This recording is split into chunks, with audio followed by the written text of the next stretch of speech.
Yeah, thank you very much, Professor. And I hope everyone can listen me and see my slides, right? Yes. Yes. Clear. Thank you very much. Moment. I'm having a...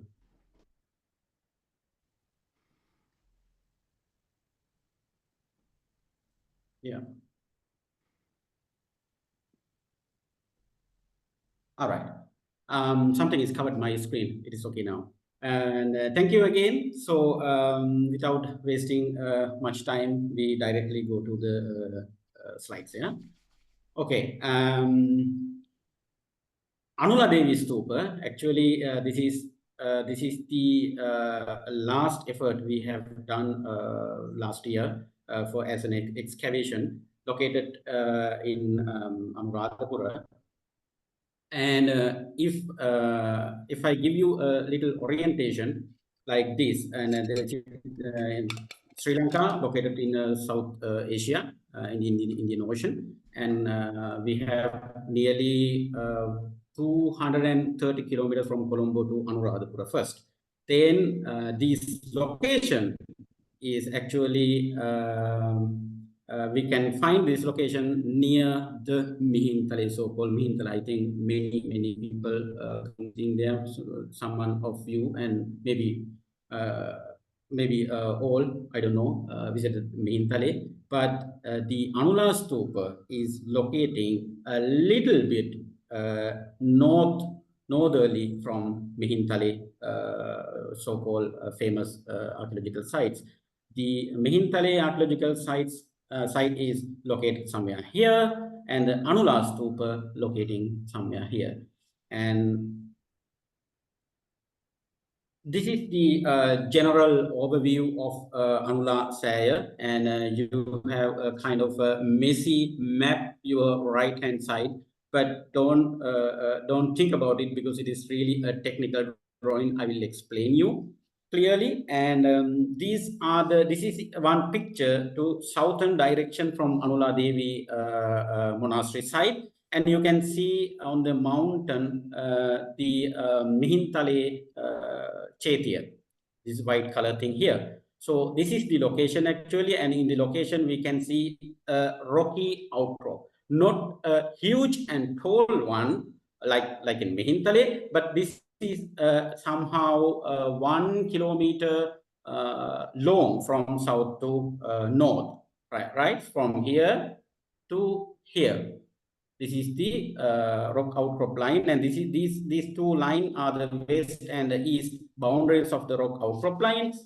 And this stupa, where we excavated, is located on this rocky outcrop. This is normal phenomenon in archaeological sites in Sri Lanka. So almost all stupas, many stupas are located in rocky outcrop, on the rocky outcrops. So maybe they expected the vicinity and with the higher elevation and spread a signal to whole country like Buddhism is in the top level, something like that it can be.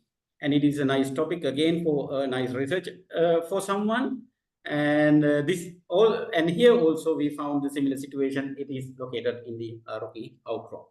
So, and not only the stupa we can see in this monastery, we can see many building structures, and some ponds, natural ponds and artificial ponds as well, and by the sides of this rock outcrop line. And this is one pond actually. I can show you some pictures later on. And these are the ponds actually, they collect water for dry season. You know, Anuradhapura located in the dry zone in Sri Lanka. So we are having rains only few months. This is the raining days for Anuradhapura, only 3-4 months. And rest of the months in the year, we don't have rains. That's why the reason ancestors built 1,000 of tanks around for agricultural purposes. And inside the monasteries as well, they wanted to make a kind of water management systems to exist in the dry zone. So first they built small ponds like this, both sides of the monastery, and afterwards another one again in the downstream, and another one in the downstream, like two lines in the both sides of the rock outcrop line in the monastery. We can see these pond lines. So then at the moment, at the time, people could survive without much problems with water. And this also have a boundary wall around the monastery side. It is a brick wall, nearly 1 meter thickness, and it is totally ruined and totally covered by soil, and only few parts we were uncovered. And in future, with the future projects, future tasks, within from next year, and actually we have an agreement now with the Buddhist University, Nagananda University in Kelaniya, and Department of Archaeology, and the university will engage to uncover and restore the all other architectural parts of this monastery site. And this is in this picture you can see the stupa before excavation is just a soil mound, and here is another pond. Aerial photograph. So this is the situation actually I explain you. Yeah, and in this area is occupied by ruined ponds for water management, and here as well. And this is the modern road using by village people. And this is the stupa located on the rock surface. Here are some architectural features actually that we can see at the moment in monastery, and they are really ruined and destroyed because of the modern human activities. Time to time, some people try to bring some stones for village their purposes, and they use this land as a farmland, yeah, time to time. And nowadays, no, really protected by Department of Archaeology. And due to that, those kind of reasons, many architectural features were destroyed on the surface. But as an archaeologist, we can excavate and we can find the earliest evidence of the architectural features, and we can not the reconstruction, but the conservation. We can do the conservation in forthcoming years. If we draw our attention about the this site, what is this? It is believed that this is the location where Mahatheri Anula lived. Who is the Anula? Before she became a nun, she was the wife of Mahanaga, according to the Mahavansa, who was the younger brother of King Devanampetissa. It was BCE. BCE means before the Common Era. And the Mahavansa described about this monastery, and it was located the west side nearby the Anuradhapura city. But from Anuradhapura city, ancient Anuradhapura city, to there, at least we have 12 kilometers. And however, there are no any material evidences found. As an archaeologist, we didn't find any material evidence to prove this site exactly belongs to Mahatheri Anula. But a praise written in Anula Tisa Pavata, yeah, in 2 rock inscriptions available in the site. So I can show you the inscriptions. Yeah, here. This is one and this is the second one. And both inscriptions describe the word Mahatheri Anula. So it means this can be most probably the site which described by Mahavansa, which belongs to Mahatheri Anula. The stupa excavation, it took nearly 2 years with 2 phases. And this is the situation actually before excavation. As I explained you earlier, it is just soil mound when we are when we wanted to start the excavation. So two huge trees were grown on the top of the stupa, and we removed them, and we also removed the grass cover, and then it was appeared like this. Then we started the excavations, and for the excavations, actually we had to use many labor, and from the Department of Archaeology, as a skilled labor, we worked there nearly 12 people, and time to time from village and from other help of the other monks around the Mihintale, and almost all 50 to 60 people work per day to excavate this, and it took nearly 4 months, continuously 4 months to excavate. And this is the starting day actually, and many Buddhist monks were there, and we also did all the traditional activities before before start the excavation, and then we start kind of trenches. I explain you. These are the trenches. So this is the mound. Yeah, it is totally covered by grass and the soil. And for early identification, so we don't know what is the line underneath the soil layers. So first thing, as an archaeologist, we have to understand what is the shape of the monument hiding inside the soil. So it can be a square shaped one, it can be a rounded shaped one, or another thing, or building. We don't know. It's just a soil mound.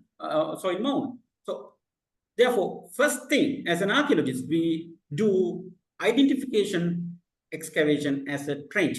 So we normally follow such a trench from north, south, and east, west, and it is way easier for us for recordings as well.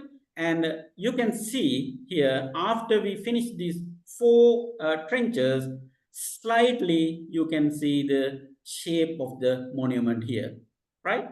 So it is very clear for us. It is a stupa first, and it has a circular shape. So here and here we can see this pesa, early foundation phases of the stupa.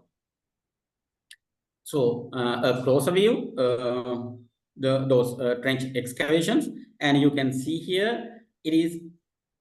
We don't see any complete, even one brick underneath this soil. It is just totally destroyed brick pieces and soil. So here, very clearly we can see machinery brick layers in the stupa body.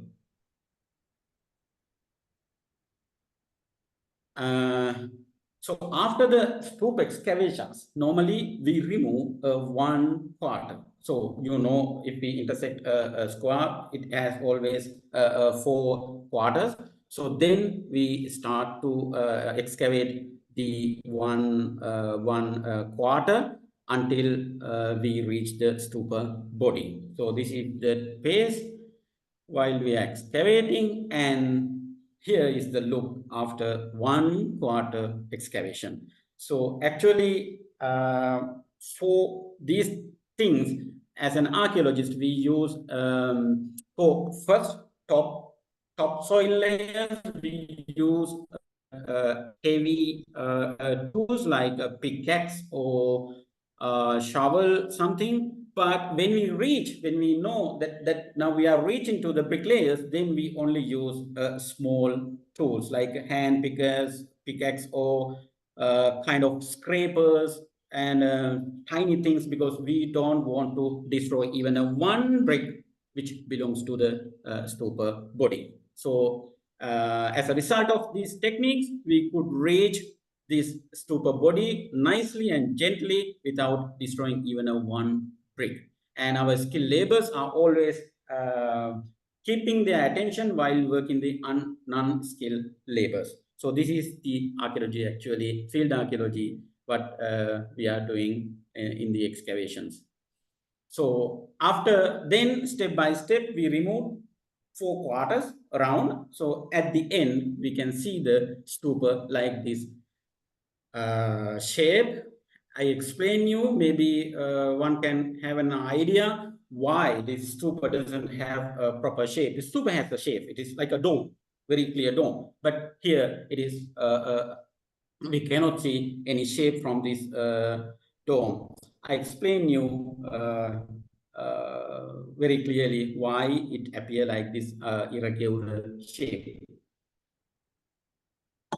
And so this is the first pesa, and this is the stupa terrace from here to here. It has nearly 10 meters, and these stone pieces belong to the sector wall or rampart of the stupa. So after the around excavations, then we slowly and very carefully excavated the top level of the stupa, because we while we are excavating the stupa, we identified, and some places are very clearly dug by the treasure hunters. It is always, if we go to any stupa, yeah, not the white stupas in the temples, but in the jungle areas or village areas, almost all stupas are destroyed by treasure hunters. And this one is a really big one, and this is the biggest stupa ever I excavated in my archaeological life. And we found nearly 12 or 13 places on the stupa body destroyed by treasure hunters, not only one time, but really a long period. So according to our primary understand, some treasure hunting activities occurred 1,000 years ago. Can you believe it? Maybe more than 1,000 years ago, because we found some type of artifacts inside these treasure hunters' holes. So sometimes we found some treasure hunters' activities some 40 years ago, maybe 30 years ago. And so this is also a nice identification here. And this is, here you can see in this picture, a round shaped hole dug by treasure hunters, and it is filled with the modern soil. So we are removing slowly these areas, and here you can see it is circular shaped one, and this is the most deep level we are excavating until this hole reached really the bottom level, until the bedrock. So where stupa start to build the early base. And so here you can see in this picture, wait a moment, here you can see a very square shaped hole here, but we found this most bottom level of one treasure hunter's hole. So what is this? I explain you. So this one. Yeah, this is the square shaped one, and we found this actually the bottom of a treasure hunter's hole. And these actually treasure hunters dug their hole to reach these square-shaped chambers. They are the relic chambers. Normally, almost all stupas have 1 or 2 or maybe 10 relic chambers. It's depend on the construction, depend on the intention of the constructors. we cannot say a proper pattern. Yeah, this is the pattern. So every stupa we can see relic chambers in this pattern. No, it isn't. Sometimes maybe you have seen the book of ancient stupa by Senrat Parnavitana. He described many things about there, but at the moment it is really old book now. It is really good one. But nowadays, while we are excavating, we understood that there are many different structures of these relic chamber structures in the stupas. So this is one chamber, and we are excavating it. It has nearly 1 meter side and 50 centimeters deep, and it is so they purposely constructed this chamber, and they put the relic relic caskets inside the chamber, and they filled it with some soil with some artifacts. I will show you in future, and they covered it by a stone slab, like a capstone. So after the excavation, so you can see this is the drone picture, and how many holes dug by treasure hunters on the stupa. This is a huge one, and another big one, and another here. This is the middle one, actually reached the most bottom level of the stupa, and here, here, and everywhere. So this is one relic chamber here, and relic chamber here, and here one, here one. It has a pattern. I will show you a map. So these are the relic caskets. Yeah, we found inside the relic chambers. So it is really beautifully constructed here. Yeah. So in the middle we can see the relic caskets. Yeah, and here in the middle it is like a shape of a stupa, and this here as well. And we didn't find the stupa body here in the casket, but we found it in a neighbor pit. So it means the treasure hunters took it and throw away, and they grabbed something exist inside the relic casket. So these are stone-made caskets, these two, and bottom we found also a clay one. Here a clay casket, and here also another clay casket. So this is the plan view of the these relic chambers on the stupa. This is the size of the stupa. Yeah. So here, like they have a pattern. So we tried to understand what is the pattern, and it is exactly the pattern of the north, south, west, east. And we also found these relic chambers in 2 levels. So one circular pattern, the middle one is a little bit lower, and then they construct a little bit again the stupa to up. So then they again they made another circle of relic chambers in the top level. Yeah, here and here. So what we are doing after we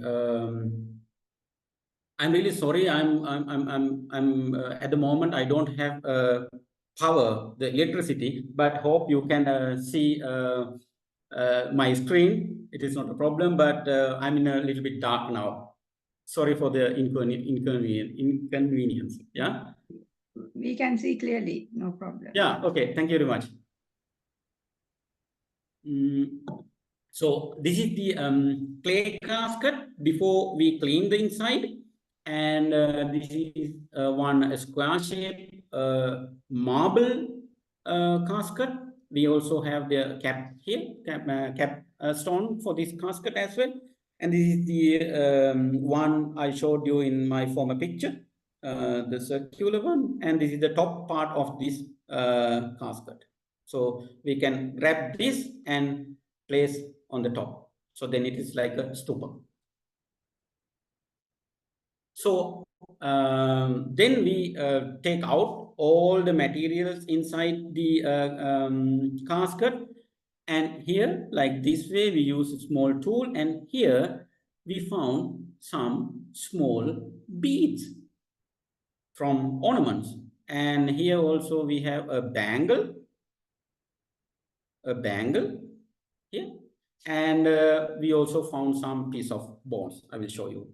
So then we very clearly, very slowly remove the soil, and then we wash all the soil things.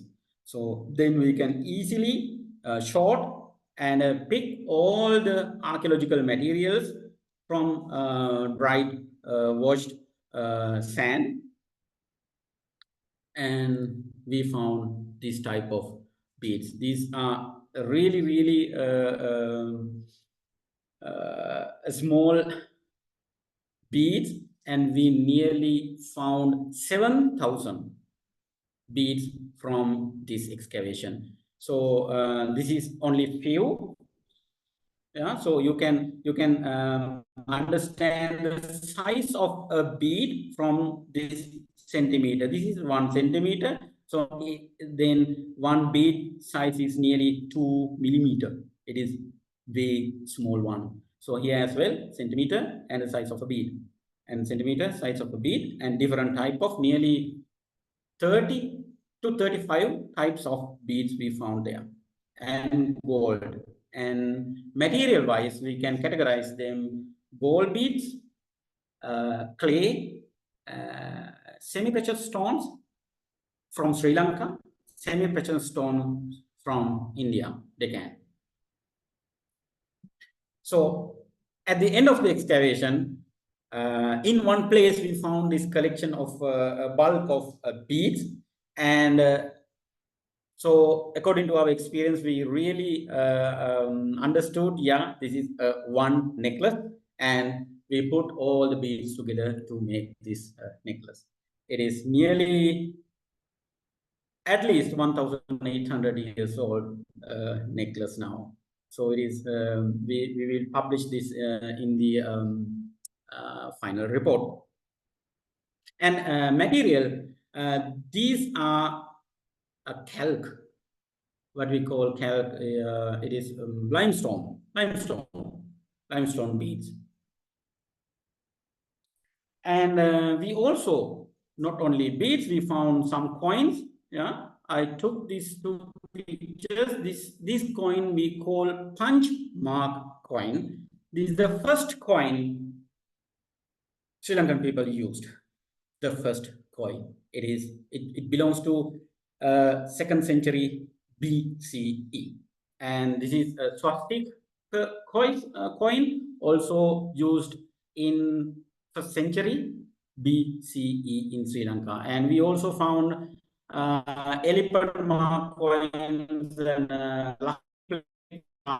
really later on 2nd century AD somehow, and some other coins, and 1 gold coin, I guess, and another 2 coins. This is the Lakshmi plate. Yeah, here we can see the image of the Lakshmi, and belongs to 2nd century CE, and this also punch mark coin. And inside relic caskets, we also found some other jewelries, like these are the rings used by, but they're very small. I don't know why people use this such a small rings for. It fits for kids actually, or either they made this type of rings just for put in a relic caskets. And we also found bangle. That the bangle I explained you, we excavated, and this is after conservation, laboratory conservation, and 2 bangles. And we found this ornament as well. So normally in excavations in Anuradhapur citadel, normally we can unearthed this type of ornament. It is not clear what it is, and it can be a pick or tool used for hair ornament, as a hair ornament, or to clean our ear or something, or it can use, they use this tool as a beauty tool. Maybe they can use type of color or whatever to use our eyebrows or somewhere else, but we don't have that much evidence to clarify the final decision about this tool. And this is the bone. And so in Sri Lanka, we don't have dating facilities, but in future, we are thinking to make exact C14 carbon datings for these bones. So then we can get a clear idea for which era these bones belongs to. If it is really fit with the Mahatheri Anula's period, so then we can clearly tell to the people that yes, we found this to exactly the period of Anula. Until that, until the C14 analysis, we cannot say anything about this thing. This is just a bone for archaeologists. And here are the pottery pieces, and we found nearly 50 different type of potteries. And we have a typology for Anuradhapura done by Dr. Shiran Dharanegala, and we categorize them all into according to the typology, and according to the portrait typology, we also get a clear idea. These potteries also belongs to 1st century CE.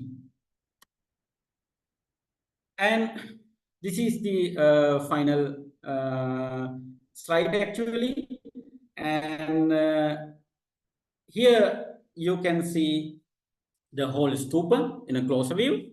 And from here, normally in a stupa, yeah, so we can hear the first line of the brick. So then we have 3 pesa lines, and then dome is continuing like this way, right? But after we excavated, we realized we didn't find any brick here in the bottom level collapsed from the top level. So normally if it is a natural destruction, yeah, so normally we find bricks lying on the surface very nearby to the stupa body, but we didn't find even a one brick. We didn't find. So it means the destruction of stupa at the moment was a man-made one. That's why the reason nearly 2-meter thickness bricks were missing. We don't see anywhere these bricks around the stupa. It means after the first consumption period, people removed some bricks from here to construct something else, or to bring away to make another houses or another monastery or whatever. But it happened at the moment in the early periods, not a modern human activity. So it means this, we can say as an archaeologist, so yes, they constructed the stupa, and after whatever consumption period, they didn't use this land anymore, and they also tried to remove building materials to construct something else. And due to that feature, we cannot predict the top part of the stupa. Normally, as a stupa, dome comes here, so then the square shape structure, so then pagoda building up on the top. But due to the less evidence around the stupa, so we don't have any idea what type of stupa. It can be what we call in Sinhala Kotavehera, the shorter version of the stupa, or can be a fully domed stupa. So we cannot clarify the idea because evidence are really weak. So, and here are the four flower offering areas, one here, and one here, another one here. It's north, south, west, east, and this is the final situation. And from next year, we will we will publish the report, complete report about this excavation, and we will continue the other excavation and the conservation of this stupa as well. And thank you very much. Especially Mr. Don Silva, so passed me this nice, wonderful chance to address and giving some informations to you. And I also invite you to visit Anuradhapura and here since next January while we are working there. Thank you very much. Thank you so much.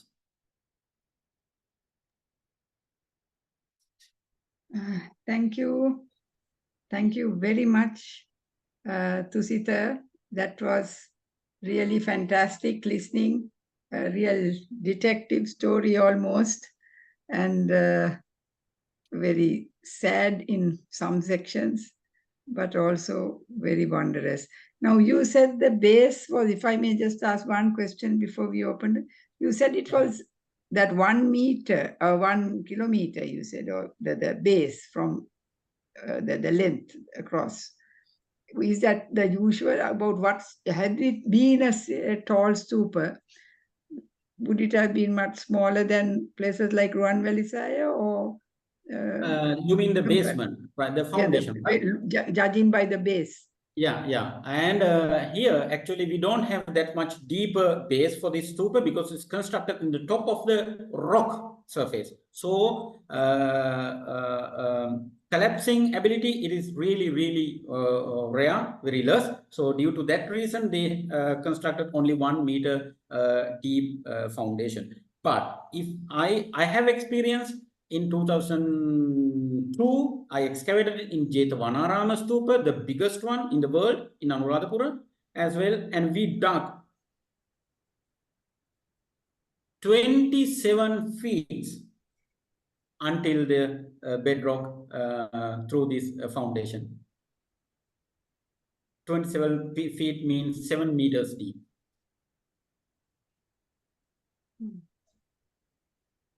Right. Thank you. I think I will, if you please place your questions or comments on the chat, but I'm going to, I think Don is a co-host. He can ask questions. Are you a co-host, Don? 1 minute. No, don't seem to be anymore. Oh, you are.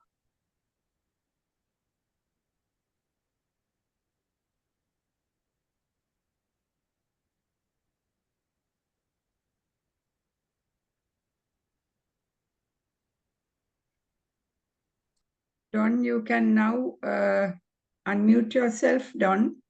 Thank you. Thank you so much, Dr. Professor Sennaika, and thank you so much, Dr. Wagalawatta.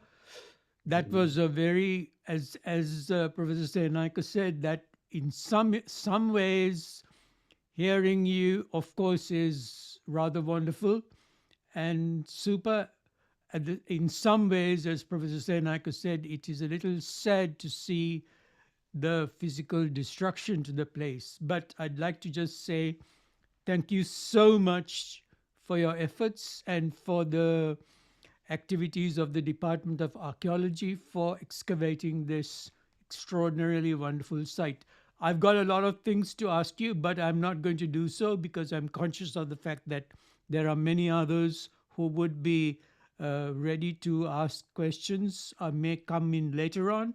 But I'd like to point out that detailed information about the site is in my Facebook post section, where translations of the inscription 101 is very clearly stated there.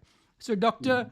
Wagalawatta, two questions immediately. One is that you have said that there is no material evidence, but in the rock inscription 101, they are clear in the site where you took me around, and thank you for doing that, where I photographed, and in that the clear 101 rock inscription from Puvara Sankulam very clearly states that this is Anula Devi Mahatheri's Pabbata.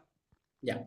So that, for me, of course, as a novice, would be material evidence. And then there was also information that 102, which refers to, I think, to the Anula Devi Mahatheri's site. At that time, that was earlier this year when you took me around, was being translated from Prakriti to English. Has that work been done? And the other point that I'd like to know is, when would we expect the final report to be written and published? Thank you. The final publication will be launched in 2 months, I guess. Yeah, for sure. And the translation, actually, I don't have any information about this translation unit, but I can search about the information. I can let you know whether they finish with the translations and not.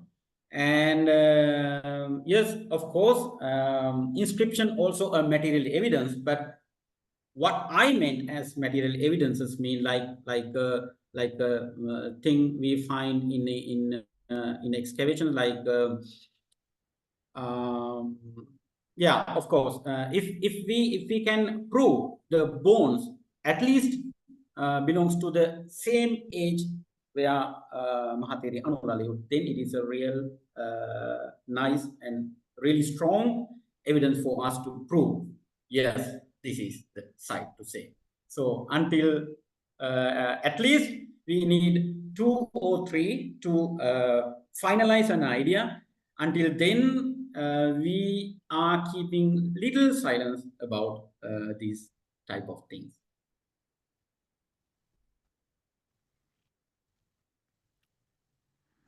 If I may read the questions, Dr. Wagalawatta. Yeah, sure. There is Udeshi asking, was there only one Dhatu containing chamber? How many Dhatun Vahamses were found? We found pieces of bones from 3 relic chambers. And we different them to 3 labels and 3 bags, and we separately very stored in our stores. So for the future analysis. Then we have Piyaranjan Athauda, that's from the UK. Thank you very much for your presentation. Is the structure covered to protect it from the elements like rain, etc.? Yes.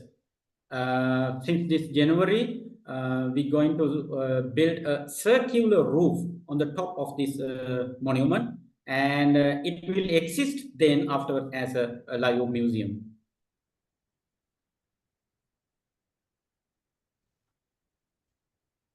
Treasure hunters can't get to it anymore, is it? Now it's very safely protected. No, it is really safe now. Nearly 6 or 7 people working there day and night. So no fear for future. It is said that it was Queen Vihara Mahadevi about a century, I think, after the time of the Sanghamitta arrival and this Anula Devi's, the time she lived, who actually got this, that there was a Anula Devi Stupa erected somewhere by Vihara Mahadevi, was what was to be told, that probably legend, true or otherwise, that was known, wasn't it? But no one knew where it was. No, I cannot say it exactly.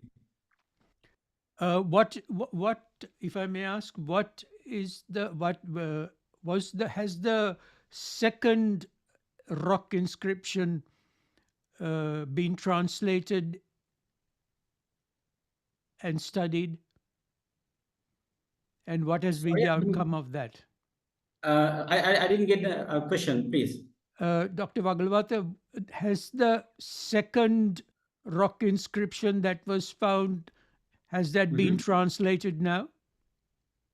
I have no idea about section. Okay. In the first rock inscription, it is also, and it refers to Maluk, I think it is Malutissa, King Malutissa. And in that, it is very clearly stated that the revenue from some of the surrounding tanks were used to provide funds for the sustenance of the Scythia. So that's one thing which I'd like to get a clarification on, because that is also, to me, material evidence. Yes. The other thing which I would like to clearly point out is that this is a site of world significance, if I may say so, in that it is the site of the first woman to be ordained in Sri Lanka and in a country outside of India. And to me, that is unprecedented in world history. Yeah.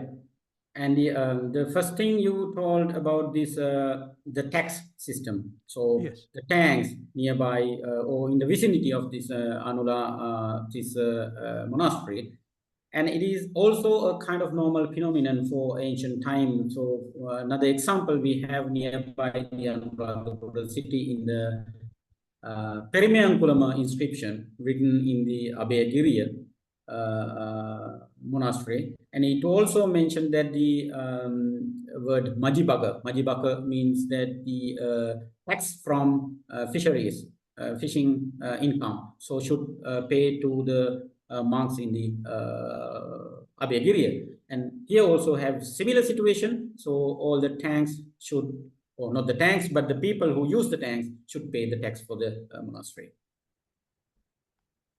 There is another question, Professor Sennaik. Yes. Is this stupa an entirely clay brick-based structure? Asks once again Udeshi. Or was the padama or any internal aspects of the stupa made of stone like Ruanvelli Saya? Yes. First thing, it is clay bricks. So we found stones only in the rampart, circular rampart around the stupa. Bhante, Venerable Jnanasiha, you are a co-host. You can unmute. You can unmute Bhante and make a comment or ask questions if you have.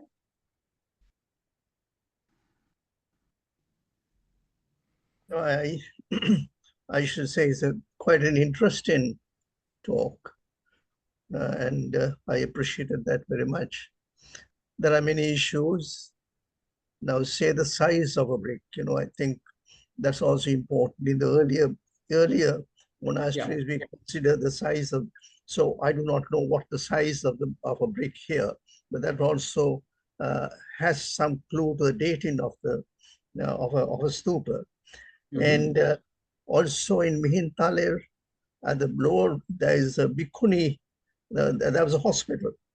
Now, is there any links to this? Is there close by? I do not know because I can't remember now. Is that close by, and why is this particular location for this particular stupa? Is there any evidence? But as you say, there is no facility for carbon dating. That's what you said. Yeah, in Sri Lanka we don't have. We send the samples to USA. Normally we send that abroad and then get the carbon dating and get that. So in these 2 years we have not done that yet, is it? Yeah. Yes. Not done that yet. So I think that's important, and also that particular inscription. There is another section, epigraphical section of the archaeology department. Have they not done any kind of not reading? They have not started on that, or what's it? I think they have started the readings, but unfortunately, last month we found the most biggest inscription in Sri Lanka in Polonnaru somewhere. That's in other place. Yeah, other place. So that's Digamadula. But this particular thing, as we have started the excavation about 2 years ago. I think so. Yeah, 2 years ago. So there was no time to get the particular inscription read by the epigraphical section. By the epigraphical section, actually they started last year, but they have to stop all the works due to that big inscription there in Dimulagala somewhere, and that's why we have this delay for this task.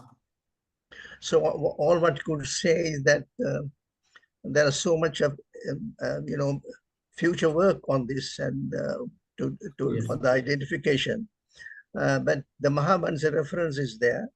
And so the Mahavansa reference, and also the most important thing is the inscription that you say is from the of Kavantism.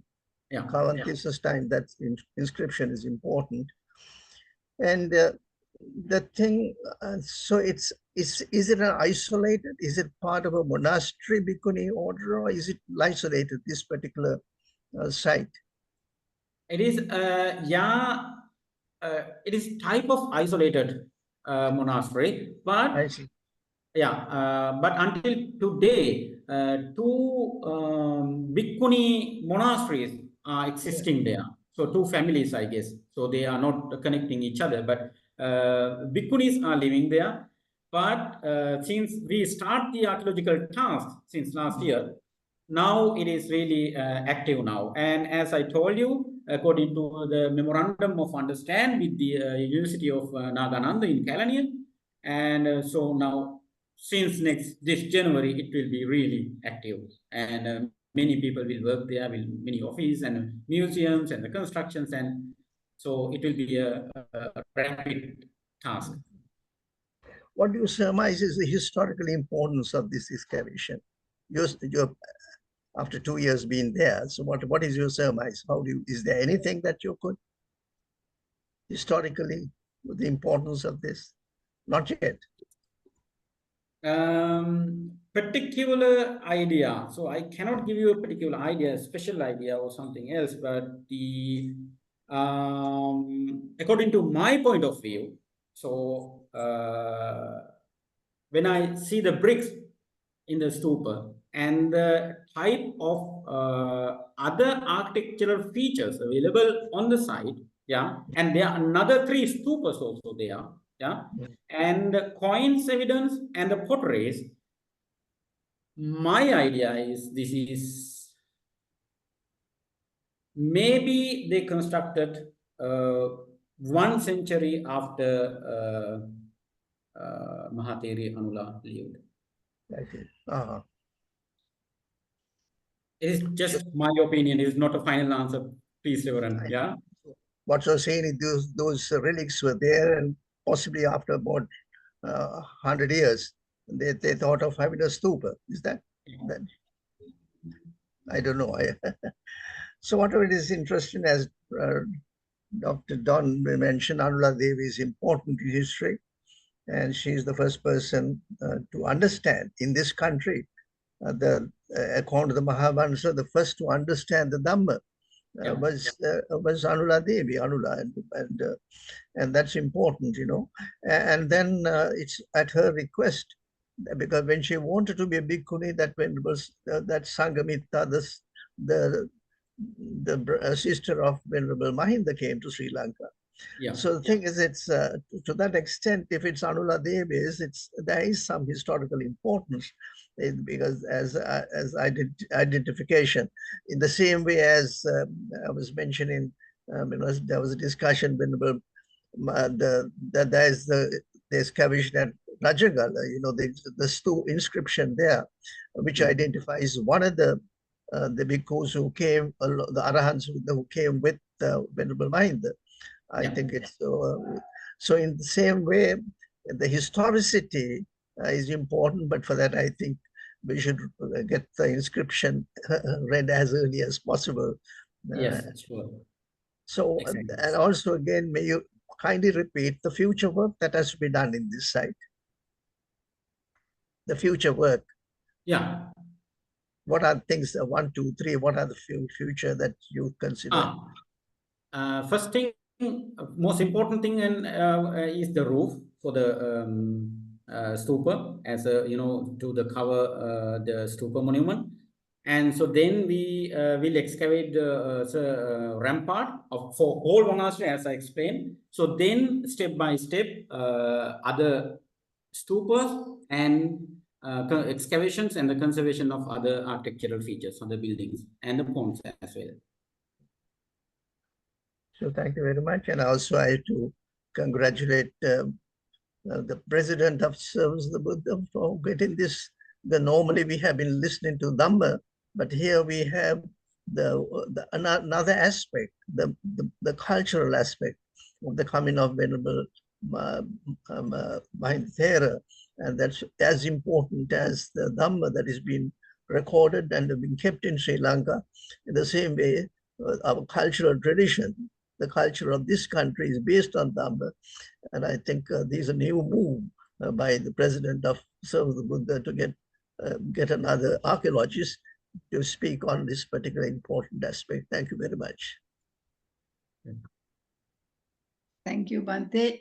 There is another question. Is there evidence of this immediate surrounding area being a site for the residence of other bhikkhunis with vihara, gay buildings, dhanasalas, etc.? Or is this site only for the stupa for veneration? In the surroundings, we don't have other monasteries. This is actually, that's why I told that this is type of isolated.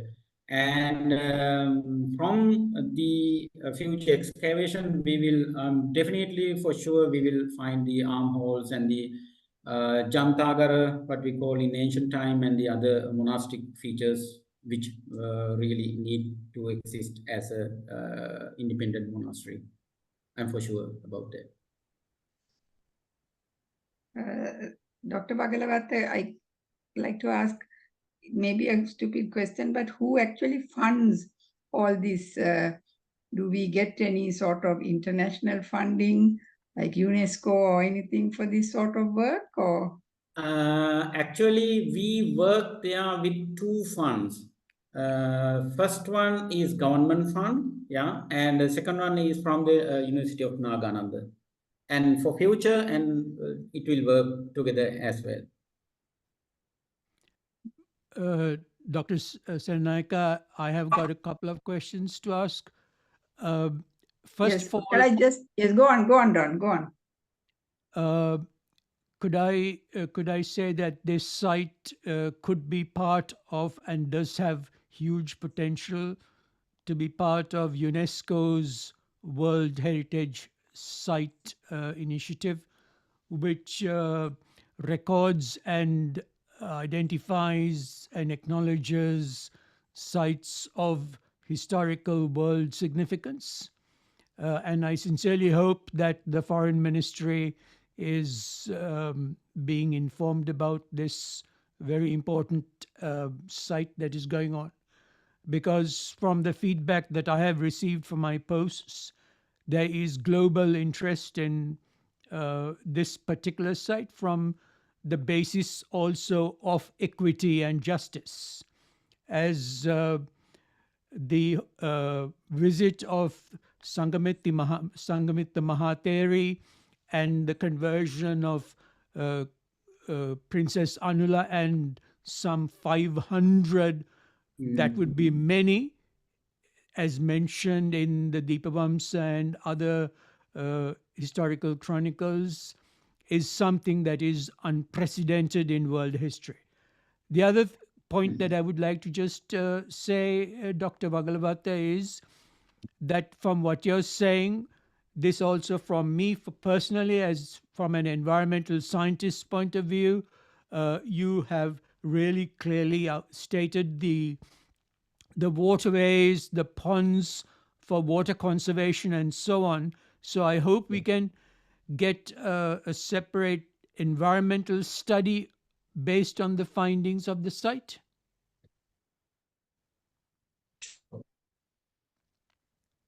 We can do that. It is a possible way, and it should be done actually. May I read the next question? There's a question: is there an international body where all significant findings of historical excavations from all over the world are shared with and recorded? Is there such a sort of international, one place? Is the question from the Athauda family. Yes, I can answer that if you want.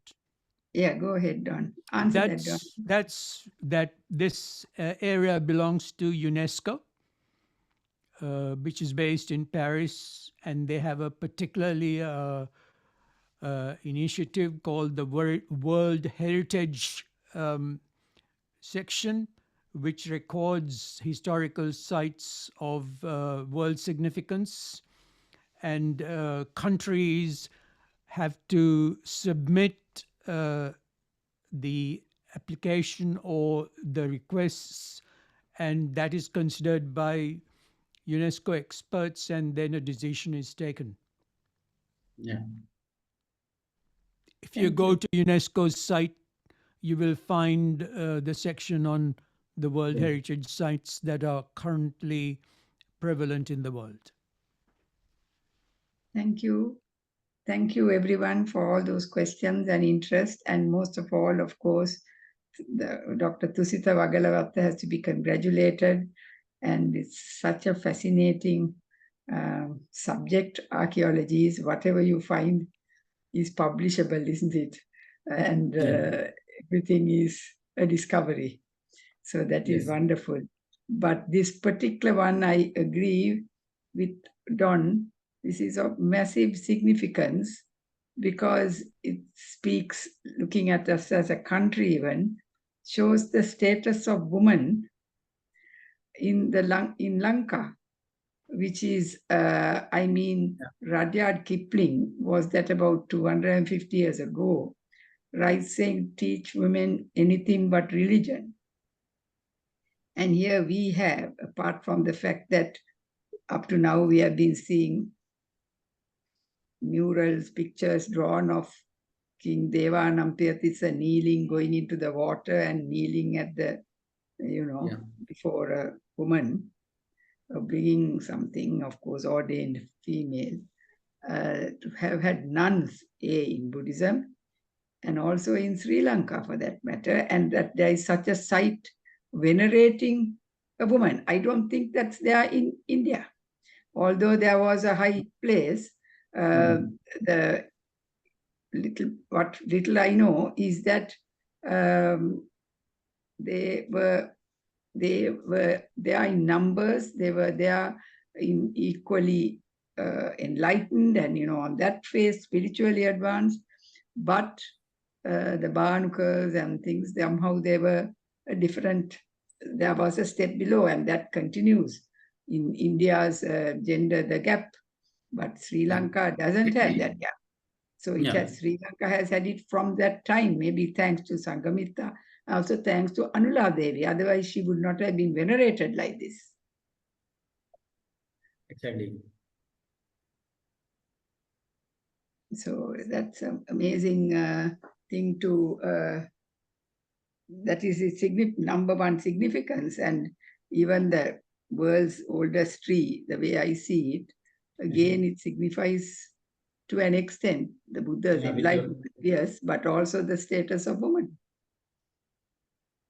And it also does, if I may say so, highlight the revolutionary and radical teachings of the Buddha, who started and initiated this process during his lifetime, together with Mahaprajapati Gautami Theri, and the continuance of that spirit, particularly in Sri Lanka. And to me, I don't find anything of parallel to what was done in Sri Lanka anywhere in the world. And I sincerely hope that these kinds of information, proven and validated data is being studied and spread in schools and colleges in Sri Lanka in particular, because this is unprecedented and historic, but also extremely transformative as far as I can see. And it's so far-reaching because that absence of that gender gap means the family comes up. The education, I mean, we see in the countries where there is no, where the females are downtrodden, what a lot of misunderstandings and ignorance and the dangers of that ignorance turn very easily to violence and things like that. Right. But still, again, we look at modern day Sri Lanka, there is much that can be done in the way of, I don't know, there's a lot of misogyny yet. Anyway, Sri Lanka, of course, got the first woman prime minister, so there again, just shows. So thank you, Dr. Wagalawatta, for a very fascinating time we have had listening to you, and step by step how just a mound of soil then revealed so much. And the necklace, what is it made of? Oh, you said limestone. It's limestone. Right. It's really, really tiny holes through these beads is amazing. So drilling technology was a really extraordinary level advanced technology we had past times. Right, thank you. So there is a lot of excavation around Anuradhapura yet to be done. Because yes, all this while it has been lying there, nobody knew. Yeah, and the thing is, so all the things, if we think all the monuments are excavated right now, it is just 1% of Anuradhapura.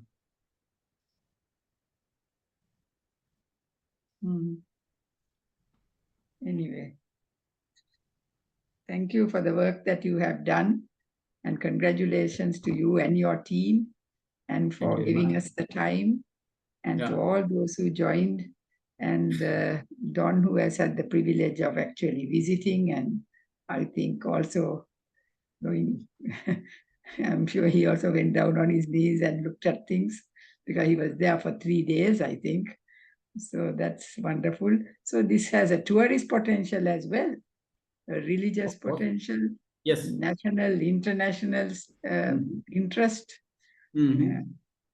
Something Sri Lanka can be proud of. Of course.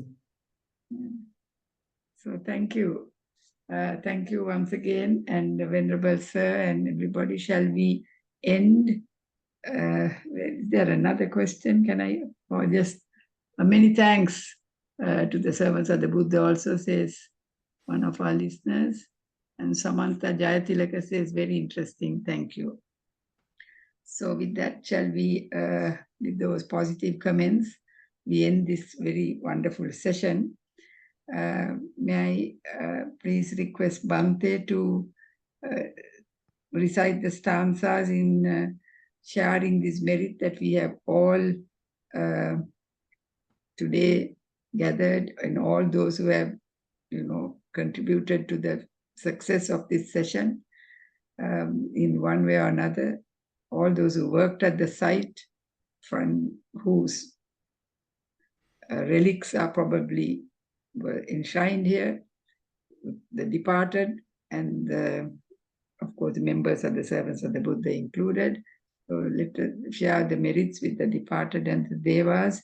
Bhante, if Bhante could lead us in the stanzas, please, Bhante.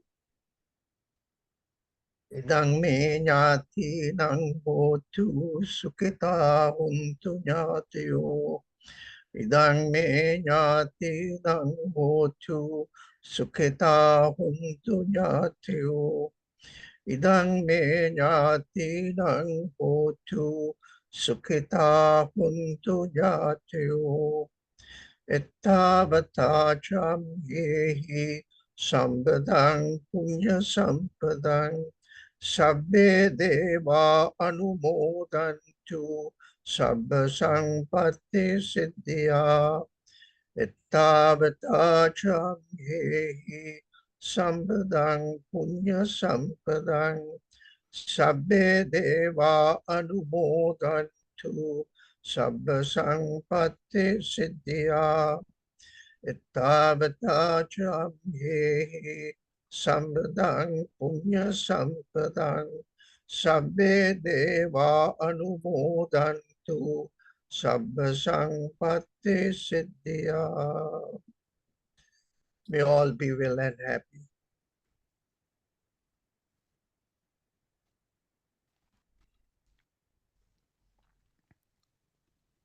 Thank you, Bhante. And we also have a response from Dr. Samadhi Rajapaksa saying excellent presentation to Dr. Wagalawatta.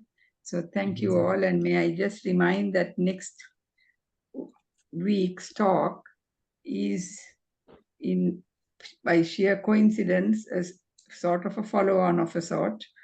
The topic is re-establishment of the Bhikkhuni Sasana, an Australian perspective. And the speaker is Venerable Aya Santachari Theri, who is a Theravadin Buddhist nun, an Australian lady who arrived in the country early hours of this morning. So I'm happy she's here now. And it will be a meeting in the hall and relayed on Zoom. So it's a hybrid event. So if anyone wants to join either on Zoom or physically, you are most welcome. With that, much merit Bhante and Dr. Thusitha Wagalawatta and all those Dhamma friends who joined. We will then end this meeting, and may you all be well and happy and safe till we meet again next week. I will end the meeting then. Thank you. Thank you very much, everyone. Bye.